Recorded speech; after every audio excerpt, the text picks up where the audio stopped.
Dr. Stanton Peele is a psychologist who has spent half a century fighting to change how we understand addiction, not as a disease in the brain, but as a habitual response rooted in a person's life experience, social environment, and search for meaning. Since publishing Love and Addiction in 1975, he has pioneered the concepts of behavioral addiction, natural recovery, and harm reduction. He's based in Brooklyn and, since 2012, has been running the Life Process program as a non-12 step, non-disease model alternative for people seeking to overcome addictive patterns. Dr. Peele has written 14 books, including The Meaning of Addiction, Diseasing of America, The Truth About Addiction and Recovery, and his memoir, A Scientific Life on the Edge, My Lonely Quest to Change How We See Addiction, along with over 250 professional articles. He's also the recipient of the Mark Keller Award and the Alfred R. Smith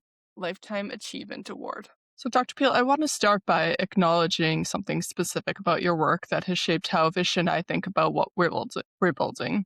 In Love and Addiction, you wrote about addiction as an overgrown, dependent, destructive relationship, and you made it clear that this applied not just to drugs, but to love, food, drink, work, any experience that takes on meaning in light of a person's needs and fears. That was in 1975. So the reason that matters to us is that our entire thesis at the Wired Ape and Ritual OS is built on the same foundation, that humans are wired for connection, right? Meaning and ritual, and when those needs go unmet, we attach to whatever fills the void. So take us back to 1975. Love and Addiction argued that addiction isn't about drugs, it's really about what's missing in people's lives. What were you seeing that everyone else missed? Well, I came from two schools of thought that I combined uniquely. One of those was recognition of the epidemiology of drug and alcohol use, which shows that a large, overwhelming majority of people who use opioids, for example, and certainly alcohol, do so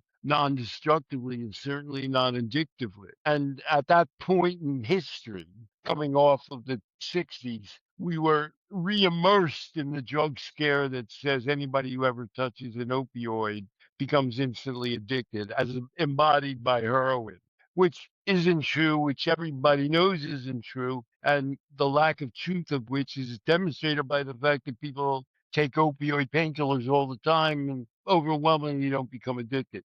That's one set of circumstances. The other set of circumstances is there were a certain number of existential psychologists who talked about destructive relationships, somebody like Eric Fromm. And in looking at those relationships, we see exactly the same dynamics, the same process as occurs with drug and substance addiction. And so I came up with a model that combined those two realities, both of which were 50 years ago and to some extent today out in a way beyond, to say that addiction is not a substance-based experience. It comes from any of a range of experiences that can engulf people who are not well attached in their lives to their surroundings, to themselves, and to the people in their community. So you've spent 50 years outside of institutions, no tenure, no NIH funding, no really academic home. So that was definitely a choice. What made you willing to pay that price? Well, I didn't start out willing to pay that price. I wrote Love and Addiction while I was teaching at the Harvard Business School, which is a citadel of American capitalism. But I kind of ruled myself out of that world, which I grew up in. I have a PhD from a prestige academic institution, the University of Michigan. And I didn't realize fully that I had done so, but I was driven by an insane desire to tell the truth. I'm a pathological truth teller. Go to any length and offend any group of people by doing that. And it created a whole need for an alternative universe for me. And in my memoir, I describe how navigating that universe, I had three children, I sent them all to college in a way that I could fund myself and not be arrested, although not exactly be elected into the mainstream, was kind of a lifetime task, which I'm still pursuing at this very moment. And I'm hopefully advancing by talking with Wired. So walk us through the Life Process program. What exactly happens? What are you asking people to do? If you present the idea that people's addictive relationships, are created by their relationships to themselves, their communities, and the world around them, then the obvious, which is not a crazy wild thought. I mean, that's occurred to many people. Then how do you address addiction? You address addiction by addressing those life processes. Addiction and other mental health issues are a function of how well you relate to these life processes. So let's get the horse in front of the cart and address those life processes. Your ability to cope with stress, your ability to become involved in the world, your engagement in communities and intimate relationships. And that's, well, keeping in mind the fact that you're addicted in some regards, or you're concerned that you're addicted in some regards, but focusing on the building blocks of your life. So you work with people who have been through traditional treatment and felt harmed by it. What do they tell you when they talk about their experiences? Well, one of the humorous things about me having to come up with an unpopular alternative to current addiction theories is everybody's looks pretty askance at traditional treatment, like expensive rehabs. There's kind of a vision that people get sent to them all the time to this day, but people are very skeptical about them. Until recently, when I when I started out, I was most vilified when I started out by saying, well, AA is not only not the solution, it's actually a demonstration of the problem. That was the thing that was most likely to get me assassinated. Now, I won't go so far as to say AA has been repudiated, but there's certainly a lot of people out there willing to question AA, its abstinence, only enthusiasm, its rejection of medicinal assistance or substitution like marijuana for alcohol. AA is not in its heyday. It's still quite dominant. However, to a large extent, a remarkable extent, it's been replaced by a more feasible seeming version of the medical model, which is presented by prestige medical authorities and the mainstream of medicine, but has exactly the same problems as AA. It looks in the wrong place for the wrong solution.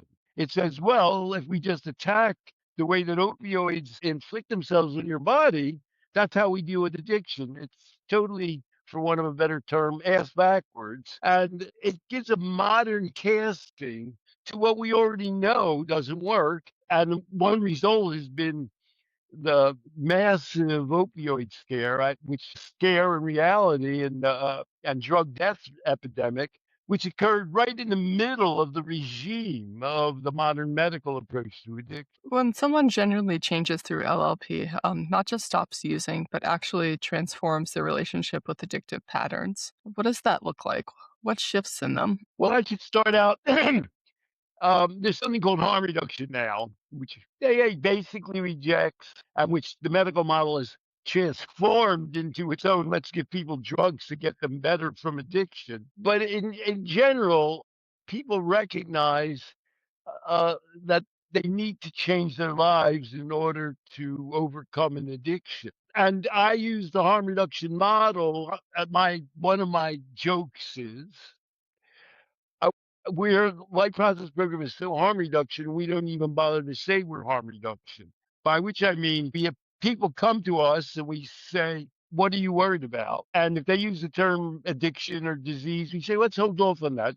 Tell us what you're worried about.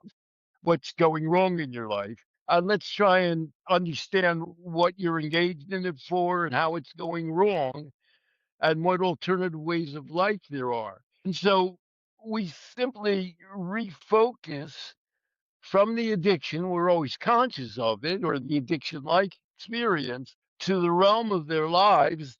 And that transition should be pretty easily made with the kinds of people who've come to us who have often failed at or been rejected by or reject something like the 12-step model. So you've kind of alluded this to your in your last response, but you said that addiction fills a void. So what is that void? What are people missing specifically? Well, at some point, people have called me an existential psychologist. I would never say that about myself. Love and Addiction did kind of focus in on that key element of being at peace with yourself and the world. That was in 1975. we were still close to the 60s. I was a little bit of a hippie. I've gotten more pragmatic now and more programmatic. And so when we talk to people, we say, "What's going on in your life? How are you dealing with the people you love in your life? Do you have intimacy in your life? How well do you have a profession or some kind of goal and motive in life? How do you relate to the real world around you?" And we break it down into nut size, bolt size kinds of activities and goals that we then engage people in improving. However, we still have as a component, an important component in the life process program, the overall question of meaning and purpose in life. There's sort of no getting around that. When you ask people, you get down to even AA people. I had a famous show where I was interviewed by Oprah Winfrey. If you get around to asking people, even who claim they've overcome a disease, what made them quit their addiction, they'll kind of give you a meaning or purpose answer. They'll say, well, I got tired of myself, or I got married, or I had children, or I was worried about the example I was presenting for my children, or I wanted to have some kind of peace with the universe, or I just wanted to improve my life. So you never escape fully those larger global existential meaning and purpose issues. Why do you think transitions trigger addiction? What is it about the divorce, the job loss, grief, relocation that makes people vulnerable to addiction? Well, let me reverse that question by saying, I have 2 children. If I were to advise somebody, and I have written about children, I've written recently with my colleague, Zach Rhodes, Outgrowing Addiction, and it's about what do you most look for in a child to make sure they don't end up in some kind of a self-destructive relationship.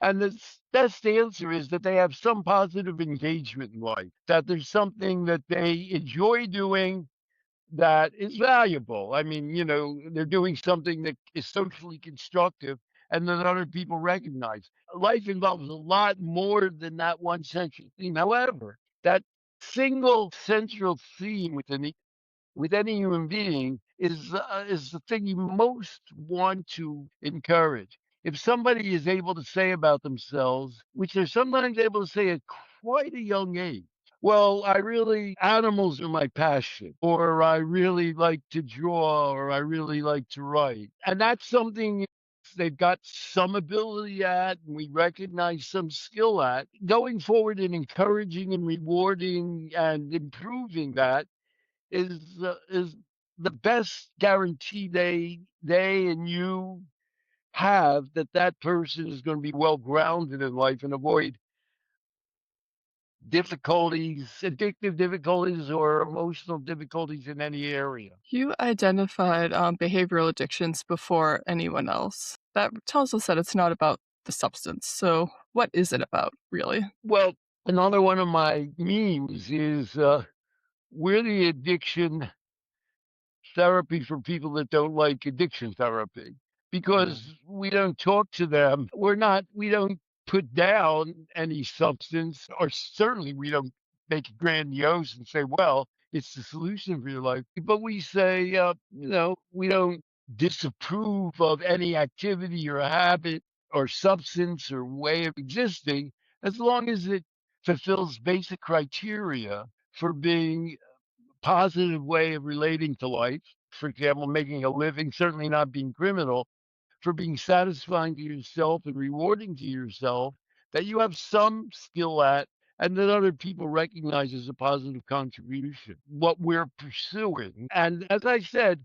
to a remarkable extent, even people who claim they object to our approach or endorse the disease theory don't reject that idea. No human being in the world, we're the current medical model emphasizes MOUD, medications for opioid use disorder, but no sensible human being. If you say to them, you mean if you take buprenorphine, you stop being an addict? Boom, that's it. Nobody will, even the people who are most dedicated to that will say, well, not totally, but that creates some space for you to develop the person and the relationship to the world that you want to have and that you need to have to progress in a reasonably mentally healthy way. Traditional cultures use ritual to provide. vision quest for identity, grief ceremonies for loss, rites of passage for transitions. Do you see a connection? Could addiction partly be what happens when those cultural technologies disappear? Cultural determinants of addiction are critical, and one of the great advantages of my personal approach to addiction is by regarding addiction as a relationship a person has to an overwhelming experience. What that experience is often incredibly importantly impacted by culture, which is something that the medical model can't deal with at all. For example, there's some cultures in which people can't even conceive of the idea of alcoholism. The World Health Organization did an international study of uh, of alcoholism. And when they went to Greece, they had to explain to people that there's a way of drinking where you can't control your drinking. You lose control. They had no concept of that with regards to alcohol. That's true of every kind of substance is influenced by those kinds of cultural variations. On the other hand, rituals themselves can be a component in addiction. Hmm. I wrote a book called The Meaning of Addiction, and I described how we know addiction is not a single biological thing. And one example of that is that people often will reject specific addictions with a chemical because the ritual is eliminated. For example, there are people that won't accept nicotine substitutes because they're connected to the ritual of smoking as much as anything. There are people that reject non-injectable forms of opioids because the ritual is an important part of the addiction. And you could extend that even further to say the ritual itself can be the addiction. And that answers the question of, well, why do people get involved in cults? Or why do people dedicate their lives to what seem to be completely alienating processes that nobody else can identify with Hmm. as a way of dealing with life? And the answer is the same as an addiction. It creates a core being for themselves and way of relating to the world in the absence of having direct ability to connect to people, activities, and the world itself, which leads to the conclusion, of course, that AA may be an addiction. I have a follow up there. My dad was an MD as well, but he was an alcohol addict, and he died recently because of his alcoholic addiction. The point is that he is very smart. He also has a master's degree in mathematics, right? So he's a brilliant guy in multiple subjects. But we could never make him realize that he had addiction for alcohol, and eventually he died of it. How hard it is to make people, convince that, like you are suffering from something when they are very sharp people.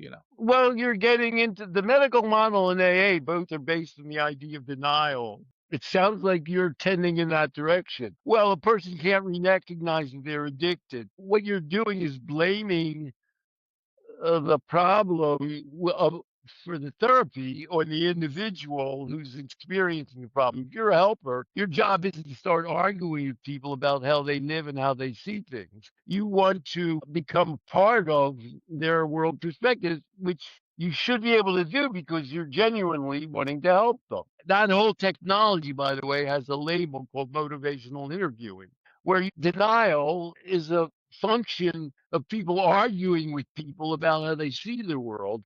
We're not interested in doing that. We're interested in saying, "How's your world going? How are you feeling?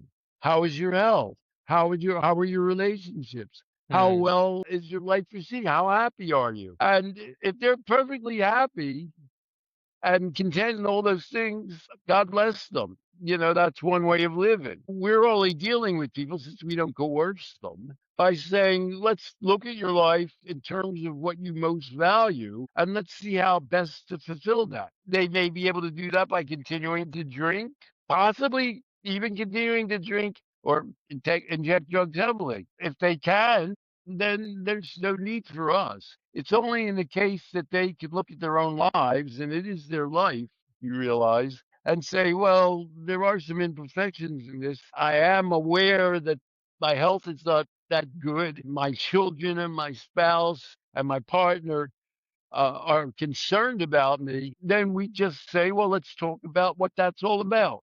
We're not in the business of arguing with people. And Hmm. that is a crazy idea of helping.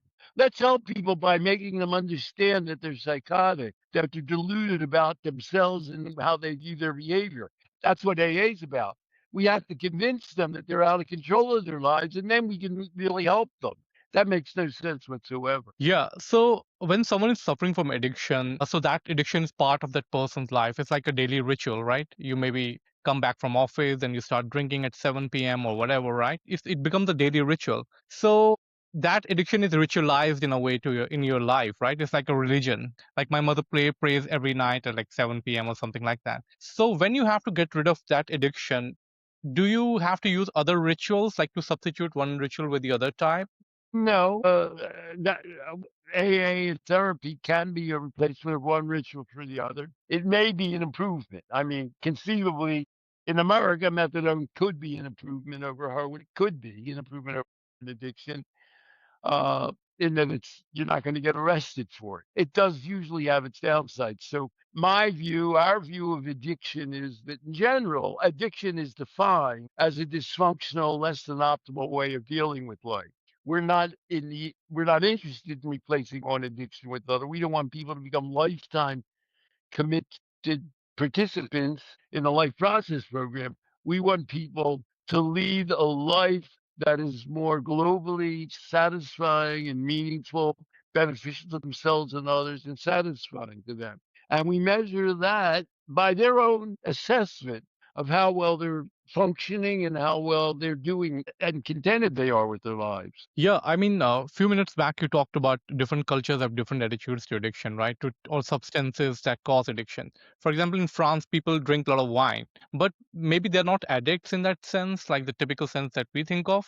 But other cultures, when that wine comes, then people start drinking all the time. Why do you think is that? Like, where does The that issue control of come how from? much people do something, one thing we can talk at the Diagnostic and Statistic Manual of the American Psychiatric Association, which is 75 years old, is redefining itself. Hmm. In 2013, and they're redefining themselves in a way that I've been dictating for 50 years, and which is a description of the life process program. When they came out in 2013, they did have some advantages. Nothing in the DSM says you are addicted based on how much you use something. It's only Hmm. based on the degree it impacts your functionality and creates problems for you. Therefore, DSM was actually a radical document. It was a harm reduction document. It didn't say you had to abstain from anything. It didn't say there was any substance that you couldn't use because it was addictive. That's the positive aspect of DSM 5. The negative aspect of DSM 5, which they're now addressing, the American Psychiatric Association has a committee, and the committee is recreating the very base. People don't realize this. Right now, the world is in the process of redefining itself, mental health and addiction, like I've been doing for 50 years, and in terms of the life process program. There are two key components to it. ISM has always been, oh, here's one disease or condition or another disease or condition. That's what it does. It's a catalog of all of those things. And by the way, it is a little psychotic. DSM-5 only uses the word addiction with regard to one thing in the universe. Do you know what that one thing is, Fishwinder? Nope. How about if I gave you 100 guesses? Take 5 guesses. Sarah, you want to try? Give me one guess. It defines one thing in the universe as addictive. It doesn't apply addiction to drugs or alcohol. What thing does it apply addiction to?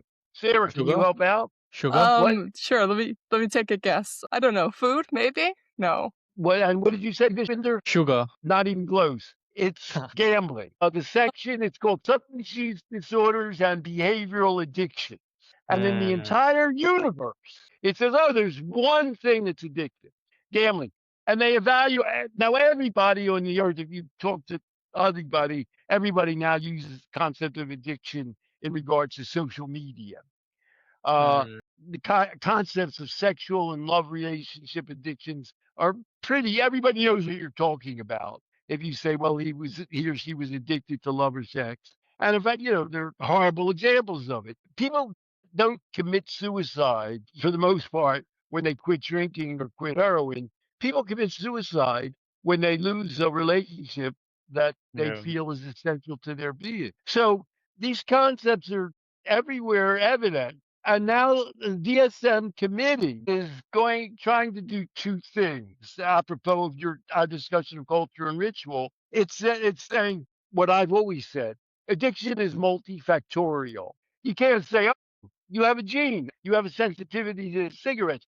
You're anxious. We have to look at who you are, where you are in life, what your culture indicates about certain things. And I've always done that from the start. I do it by talking about an addictive experience. An experience that can be overwhelming in a negative way for a person is defined by who they are, where they're coming from, how they respond to that particular activity or substance, where they are in their lives, and how their cultural views that thing. One DSM has a committee now. It could be called, let's get like Stanton Peele committee. They're not going to do that, unfortunately. I came a little too early for that. And the second thing it does is it looks at addiction as a process. It doesn't say, oh, well, you're an alcoholic, or you have an identity of being addicted to sugar, which sort of most people realize.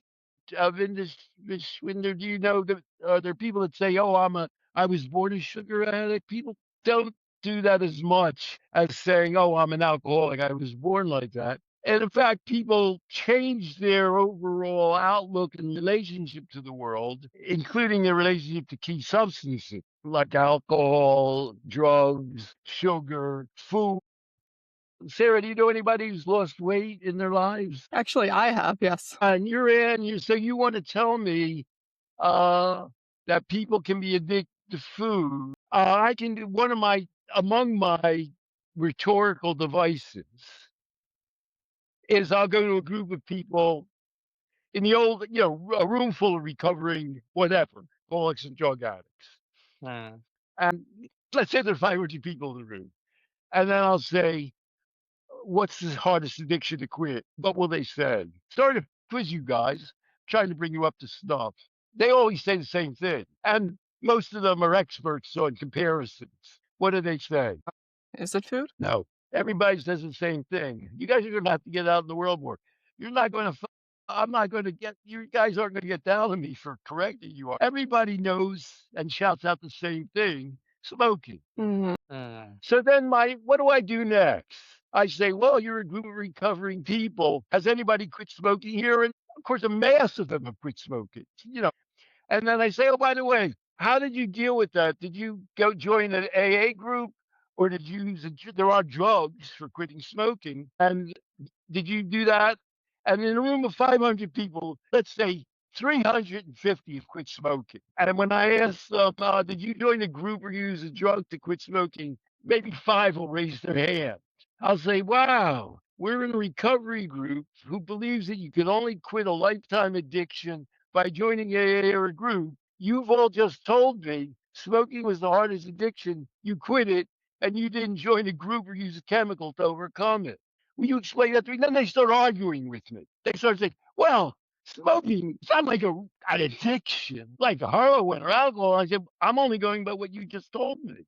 You said, and the data show it's the hardest addiction to quit. More people quit heroin and alcohol than quit smoking. So that's the first thing I do. And then I'll say, what made you quit smoking? And what kind of answers do you think they give? All right, I'll jump ahead. They'll say, well, I developed a horrible hacking cough, or I got pregnant, or I started smoking in front of my kids and I thought, I can't be doing this.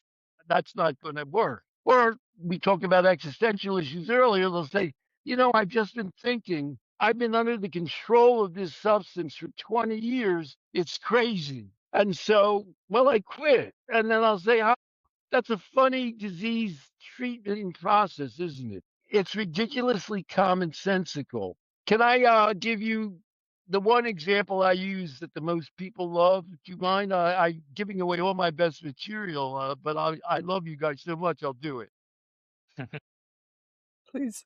My Uncle Oscar was a loving family man, a great TV repairman back in Philadelphia. And he smoked non-filtered cigarettes, 4 packs a day while he is fixing television. Before the Department of Health and Human Services Surgeon General declared that smoking caused cancer, before that, in the early 60s, I came home from graduate school and Oscar wasn't smoking. And I say, Ozzy, you're not smoking. I said, "Oh, I quit." And I said, "What made you quit?" He said, "While I was going out for lunch, they used to go to a bar, but my Uncle Ozzy only went there because the food was cheap. They had just raised the price of cigarettes from 30 to 35 cents. And my Uncle Oscar went dutifully deposited 35 cents to get the cigarettes. And a woman coworker said, 'Look at Ozzy. He's a sucker to the tobacco company.' My Uncle Ozzy had been smoking 25 years, 4 packs a day. From the age of 18, he was 43 at the time. He says, 'You're right. I'm going to quit.' And the woman said, 'Can I have that pack of cigarettes?' And he said, 'What? And waste 35 cents?' And he never smoked again. And every time I saw my Uncle Oscar, and then, every 5 years, I'd say, 'Ozzy, what made you quit smoking?' And he'd tell me the story again. At his 90th birthday party, I said, 'Ozzy, why did you quit smoking?' And he said, 'Did I smoke?' He no longer remembered that he smoked. My Uncle Oscar was a shop steward. That's a union guy. He worked for General Electric. I'll jump ahead. My Uncle Oscar retired a millionaire because he invested all the money in General Electric stock. Wow. Despite that, he lived every day of his life in combat with General Electric. His job was to protect the workers, and everything they did was, in his view, in opposition to the workers' interests. So why did my Uncle Oscar quit smoking that one day in the early 1960s? I think it was because, and maybe embarrassments or something like that. You got a lovely smile, Sarah. Are you Thank blushing? you. No, I wouldn't say that was it. What makes you say he was embarrassed? Well, I think okay, it's that's not. I apologize already. He was embarrassed. In other words, the woman was saying, "What's the woman saying to him?" Yeah, you're right. What's she saying to Ozzy? she's saying you're kind of pathetic because you keep falling for them and the things that they keep doing to you. Right, and you're an anti-capitalist guy, Right. and they've got you by the scrotum. And it's sort of like my uncle would defend workers, and as a result, they would send my uncle to the worst sections of Philadelphia to fix televisions. Ozzy was Mm, a welcome guy. If you come into any section of the city and you fix their television, a guy will say, leaving your truck out here, it could be a problem. We'll watch it while you fix our television. You're that getting back to your Vishwinder denial thing. When you're helping people do something they need and want, you're good with them. You know what I mean? They're not arguing with you. And so, getting back to my Uncle Oscar, they sent him to the worst neighborhoods because his whole life was dedicated to combating the capitalist system. And what this woman was sort of saying in an indirect way was, I think, pretty much where you were going, Sarah. You hate the capitalist system. You think they're manipulating everybody, but they're manipulating you the most of all. Your whole life is dedicated to that. And it was, what can you say? It was an aha moment. He goes, "You're right." And he's an extreme example. But my Uncle Oscar couldn't live as a capitalist stool. You know what I mean? He would have been one of those people who committed suicide, like if your lover leaves you and you feel, I can't live without it. My Uncle Oscar could not proceed in life as a capitalist tool. He couldn't do it. So Mm. that not everybody has a core value like that, but they often have pretty strong value. So the Life Process program, one thing it does is it says, what's the most important thing to you in life? When people will say, sometimes they'll say God, sometimes they'll say my self-respect, sometimes they'll say my family. Very popular. And then we'll get around. We've already said to them, you do X. Why do you do X? Well, I drink because it makes you feel comfortable at party, which may be a legitimate way to go. And then we'll say, are there any downsides to that? And then they'll say, well, my wife refuses to go into parties with me anymore. And then we go, is that a problem? And then they'll say, yeah, I'm uncomfortable with that. And then we'll say, why are you uncomfortable with that? And they'll say, well, my family's crucial and essential to me. And all we've done is common sense. We're not in a denial fight. We're doing an abbreviated version. We're exploring what's crucial in your basic underlying values and relating it to your activity in a way that you put together so as to overcome your addiction. Did Uncle Ozzy go through cigarette withdrawal? Maybe, maybe not. Who knows? Maybe, Yeah. Well, probably. that's a good answer. People have varies on that, but I asked him that because that's the kind of guy I am. He said, "Oh, it was impossible. It drove me crazy for a couple of days, maybe a week. Yeah, I mean, how long can you go through cigarette withdrawal?" But I wasn't going to start smoking again. And of course, as I said, at his 90th birthday party, he no longer remembered that he had ever smoked. He had quit at 42. He had now lived the majority of his adult life without cigarettes, probably looking askance at smokers. And that's one last thing about addiction. We've talked about ritual, we've talked about meaning, we've talked about purpose. I think I've talked about life skills. How well do you deal and cope with problems without relying on your addiction? How well do you deal with intimacy and community? The last point in the scale is identity. And that's what's worse about the disease theory of addiction. It says, and that's why DSM, as I said, they're going to rename the DSM manual the Stanton Peele guidebook. That's a joke. They're saying it's not good to assign people an identity that's negative. Well, you're an alcoholic, you're a heroin addict. Instead, you want to deal with how they deal with themselves, others, and relate to the world. Because all the data show you're less capable and willing to change to the extent that you sort of believe you can change and you are that thing. And so the Life Process Program doesn't get in arguments with people about whether they have a disease or they're an addict. And people will say, well, am I an addict? Am I addicted? We defer that conversation. We say, let's deal with that a little bit later on. We want to deal with how you get through life, what brings you satisfaction, what your discontents are, what areas of your life you need to improve, what you yourself are not happy about, and what purposes and what values drive you in life. Let's go down that road. And at the end of that road, you can tell me whether you're addicted or you're an addict. I'll leave that up to you.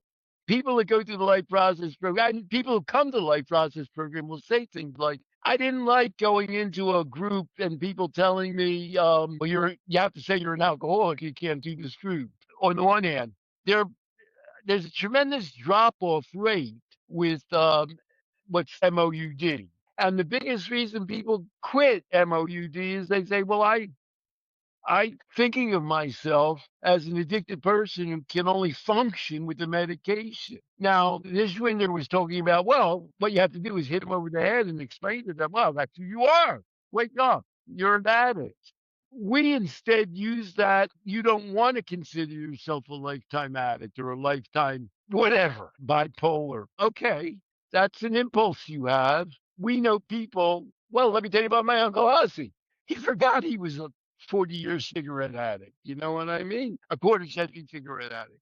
You can get to a place where that's not you anymore. We'll get to that may not take place by the end of our getting together with one another, but we can head in that direction. You cannot be that person. You can be you. Yep.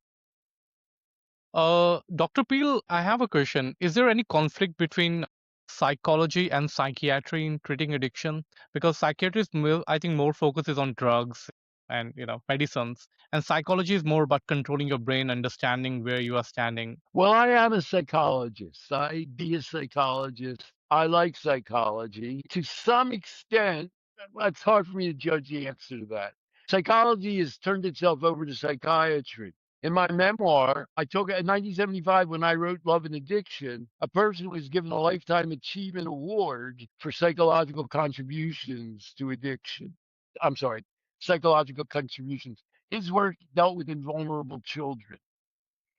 In 1975, his speech, and what he said was, it's clear that every kind of psychological disorder will eventually be broken down into some kind of biological molecular level. And in the future, we'll be able to deal with life in those terms only.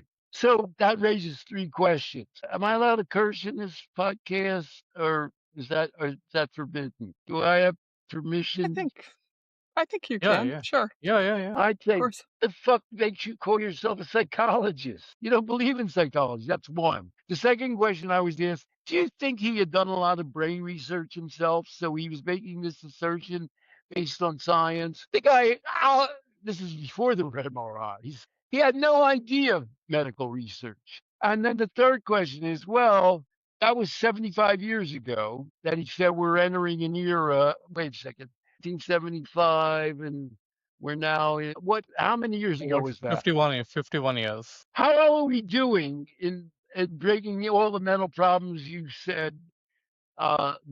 He's been dead forever. I used his basic textbook in psychology when I entered college. How well are we doing? Everybody, even the greatest medical purveyor, everybody in America knows that mental health is deteriorating. Starting with the opioid epidemic, everybody knows that kids report more anxiety and depression. So it's like talk about a cult. A cult is where people sort of say, well, we believe moon people are going to come and take us to another planet, or May 5th.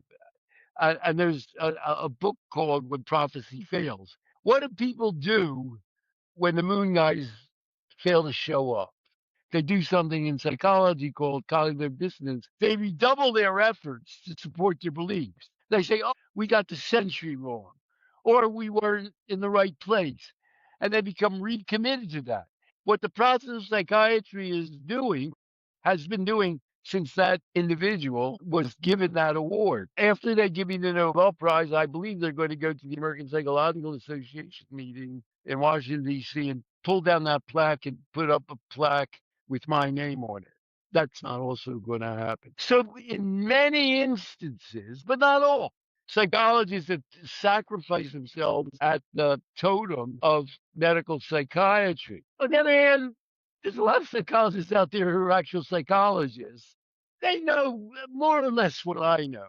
They know how people work. They understand that the most important psychological theory of the 20th century, the single psychologist who's the most wanted, it came up with two things. His name is Bandura. Self-efficacy theory. As psychologists learn that, and sort of everybody understand it, they say, well, you go through therapy and there's psychoanalysis and there's behavioral therapy. It's all about allowing people to see that Mm. they're more control of themselves, can be more control of themselves than they currently are acting or believe. And everybody knows that. Somebody would say to a kid who bites his nails, oh, you're a nail biter. You're 9 years old, you're a nail biter, you're going to die a nail biter. That's who you are. That's your identity. Everybody knows that. Researchers, including some people who are famous for presenting disease theory, have examined how well it does for people to label themselves with any illness or addiction. It makes it less likely that they'll improve beyond that. And it also, actually, contrary to what the medical model claims, makes them more subject to being discounted by other people. People don't, the medical model claims, if they understand that you have alcoholism, they'll see that if you drink too much, that has nothing to do with you, you're okay. That's not how they work themselves, and that's not how outsiders work. People will still say, I don't know, don't you care about your children? Shouldn't you do something about that? Crazy people will apply human social pressure and values to other human beings, and they can't let go of that. I wonder why, because that's the main way that human beings function in life. Psychologists hold critical keys to the world, theories. The second thing that Bandura, self-efficacy theory and social learning. Social learning it's remarkable the degree to which we think things are reality are actually socially determined. If you take any kind of an opioid, you become instantly addicted. And even though the world says, well, people take opioid painkillers constantly and only a small percentage get addicted, even though their experience contradicts that, that's social reality. Heroin is inevitably all-encompassingly, never escapingly addictive. There's a person who more or less believes what I believe called Sally Satel. She was interviewed by a famous conservative, New York Times columnist in America at the American Enterprise Institute where she works.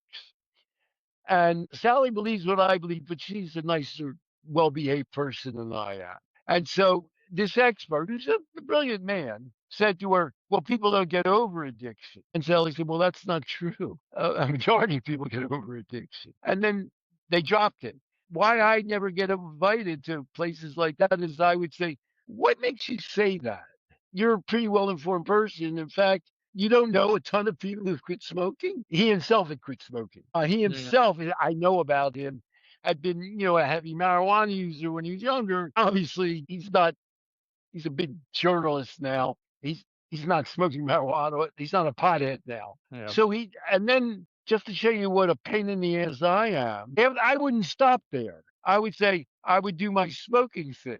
I would say to the audience, "What's the toughest addiction to quit?" And a lot of people would shout out smoking, and then I'd say, "Oh, have any of you quit smoking yet?" And this is an upscale group of people. They've all quit smoking. And I said, so you're telling me something is true, which all the evidence and everybody that you yourself and everybody in the audience know isn't true. And you're a conservative he's a very individualistically oriented philosopher. So we're getting back to social reality and the memes that society put out are more critical and important in life than reality. And people will more willingly sacrifice reality than they will social approval. So that gets me to my last point. Let me close with this. Sarah, do you think I should be a popular person or an unpopular person? Do you like me, Sarah? Yeah, I like you. Yeah.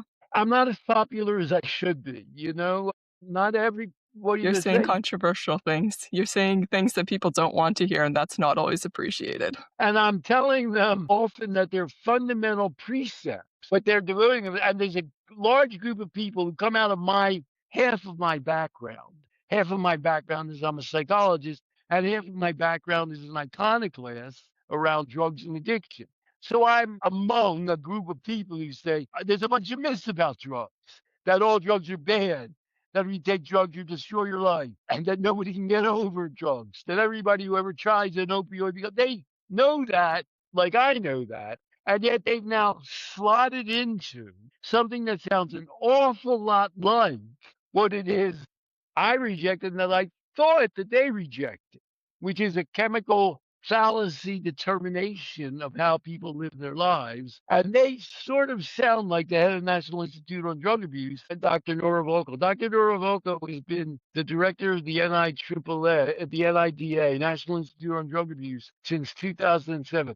How well has she been doing in terms of fighting addiction, would you say? Maybe not as well as we would hope. At the time she was appointed, there were approximately 17,000 known opioid addicts. In the years since then, they've gone up to 110. They're back down to about 80,000, 4 or 5 times as many opioid addicts, which is her job as when she started. Is there a large movement to replace Nora Volkow? Nora Volkow is a goddess. Nobody would question Nora Volkow. And ironically, to a remarkable extent, if you ask Nora Volkow, she'll say, well, addiction is a disease. We have the reason people get more addicted now is because there's more opioids around than there were fentanyl. But we have good opioid ways of giving people medications that'll make them stop taking at things. It's remarkable the degree to which people who one might have thought were in bed with me endorse that position and essentially have committed themselves to a diseased physician with results that have not uh, nobody in the drug policy world, nobody is going to sit down and say, well, things have really improved. We've really changed how we deal with and think about it. Nobody believes that. They're blowing up people in the Caribbean now because they're carrying whatever drugs or not carrying whatever drugs the United States. We've gone from fighting the drug war, let's cut out the drugs, let's just kill the people. And so all of my colleagues who have endorsed something like that position along the way of making myself as not as lovable as you know me to be, I'll say, how are things been going since you got in the drug policy field? Have they improved a lot? I have a very good friend who's one of the key figures in the field. I won't use his name. I don't want to get in trouble. I'll say, you've only had one problem, Ethan, in life. You thought, well, I'll endorse the disease theory because I want to deal with drugs as a public health problem. Stanton, as much as I respect you, and at one time loved you, for explaining the nature of addiction as not being steeped in drugs, I'm not going to push that disease model because it's too unpopular. And I want to get people like Nora Volka on my side to endorse a public health approach. But if I were to say to him, "How things going, Ethan?" He doesn't talk to me anymore. He's not 100% happy with the way things are going in America. They're 1,000 times worse than they did, and here's why they're worse. I'll give you the overall solution because Ethan knows a lot of what I know. I mean, when I say most people don't become addicted, hospital, he knows many of the facts that I know. He'll say, Stan, I'm going to imitate him now. I can do this because we're old friends. Stan, but you have a very unpopular point of view, and I'm trying to get more people on board with reforming drug policy. So I don't want to offend them. And you're offending people. And what's my answer to him, sir? Forget them. Keep doing what you're doing. I'm sorry, say what? Forget them. Don't do that. My answer is if you don't change how we think and understand addiction as individuals and as a society, not only will we have no impact, we'll have an exacerbating, aggravating impact. With all due respect, and he's a very respected individual, I respect him. He's a brilliant man. Things haven't gone the way he hoped over the last 50 years. If anything, the things that he most wanted to fight, he didn't want people getting shot because they used drugs. He doesn't want wars to be created. The United States claims that they replaced leaders in different countries because they're allowing drugs to be used in their country. The United States, in a way, has become a paradigm of the things that were somewhat true when we started in the business, they become worse. And my answer is, you followed the wrong horse. You knew that much of what I said was true. You were trying to conduct a political popularity campaign. Let's see how many people we can get to vote for us. And drugs were decriminalized in San Francisco and in Oregon, all of which has been reversed because you didn't address the essential issues about what is the nature of addiction, what are the factors that contribute to it, and how is addiction best addressed. You allow the disease theory to molder and expand itself.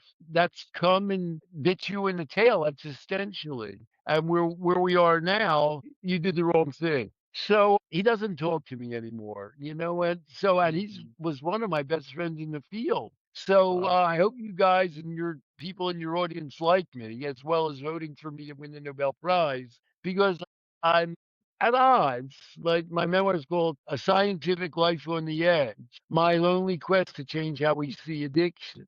When I talk about addiction, they, they can't escape thinking. They're addicted.